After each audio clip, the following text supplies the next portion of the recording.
ਬਿਸਮਿल्लाहिर्रहमानिर्रहीम अस्सलाम वालेकुम दोस्तों।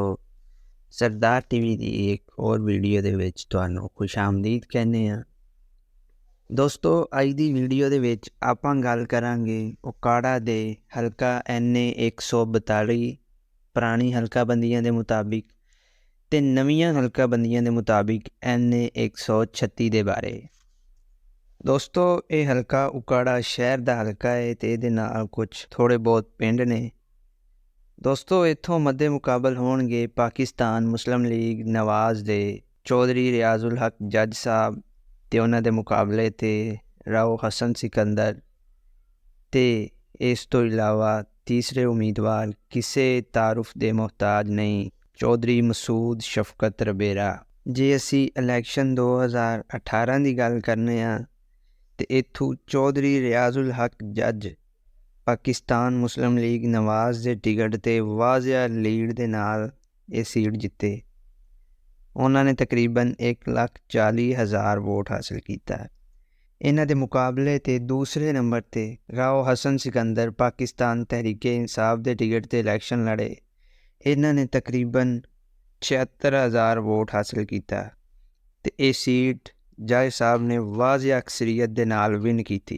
ਜੇ ਅਸੀਂ ਚੌਧਰੀ ਰਿਆਜ਼ੁਲ ਹਕ ਜੱਜ ਦੀ ਗੱਲ ਕਰੀਏ ਤੇ ਉਹ 2015 ਦੇ ਵਿੱਚ ਸਿਆਸਤ ਦੇ ਵਿੱਚ ਇੰਟਰ ਹੋਏ। ਇਹ 2015 ਦੇ ਜ਼ਿਮਨੀ ਇਲੈਕਸ਼ਨ ਦੇ ਵਿੱਚ ਆਜ਼ਾਦ ਹਸੀਅਤ ਨਾਲ ਇਲੈਕਸ਼ਨ ਲੜੇ ਤੇ ਉਹ ਇੱਕ ਭਾਰੀ ਅਕਸਰੀਅਤ ਨਾਲ ਇਹਨਾਂ ਨੇ ਇਲੈਕਸ਼ਨ ਵਿਨ ਕੀਤਾ। ਉਸ ਤੋਂ ਬਾਅਦ ਇਹ ਮੁਸਲਿਮ ਲੀਗ ਨਵਾਜ਼ ਦਾ ਹਿੱਸਾ ਬਣੇ ਤੇ ਫਿਰ ਇਹ 18 ਇਲੈਕਸ਼ਨ ਵੀ ਜਿੱਤੇ।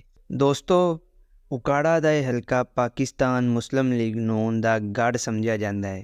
ਇਸ ਤੋਂ ਇਲਾਵਾ ਇਸ ਹਲਕੇ ਦੇ ਵਿੱਚ ਚੌਧਰੀ ਰਿਆਜ਼ੁਲ ਹਕ ਜੱਜ ਦਾ ਆਪਣਾ ਜ਼ਾਤੀ ਸ਼ਖਸੀਅਤ ਦਾ ਵੋਟ ਵੀ ਕਾਫੀ ਹੈ।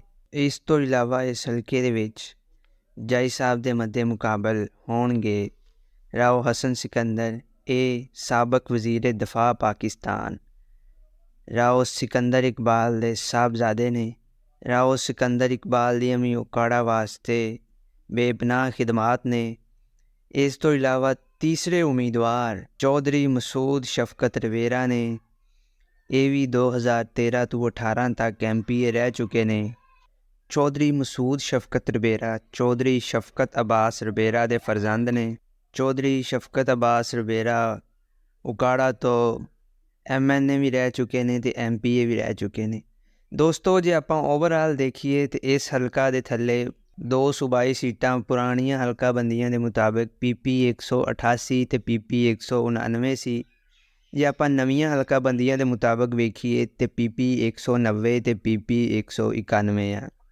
ਜੇ ਆਪਾਂ ਇਲੈਕਸ਼ਨ 2018 ਦੀ ਗੱਲ ਕਰੀਏ ਤਾਂ ਇੱਥੇ ਮੁਸਲਿਮ ਲੀਗ ਨੂਨ ਦਾ ਪੂਰਾ ਪੈਨਲ ਹੀ ਜਿੱਤ ਗਿਆ ਸੀ। ਦੋਵੇਂ ਸੂਬਾਈ ਵੀ ਤੇ ਕੌਮੀ ਸੀਟ ਵੀ ਮੁਸਲਿਮ ਲੀਗ ਨੂਨ ਜਿੱਤ ਗਈ ਸੀ। इंशाअल्लाह ताला इलेक्शन 2024 बहुत करीब आ। बहुत जल्द पता लग जाएगा कि उकाड़ा दा सेहरा किहदे सिर ते सजदा है। इहदे नाल ही सानू दिओ इजाज़त। अपनियां दुआवां दे विच जरूर याद रखिया जे। ये चैनल तुहाडा अपना चैनल है, इनू सबसक्राइब लाजमी करो तो वीडियो नू शेयर भी लाजमी करना है। बहुत शुक्रिया।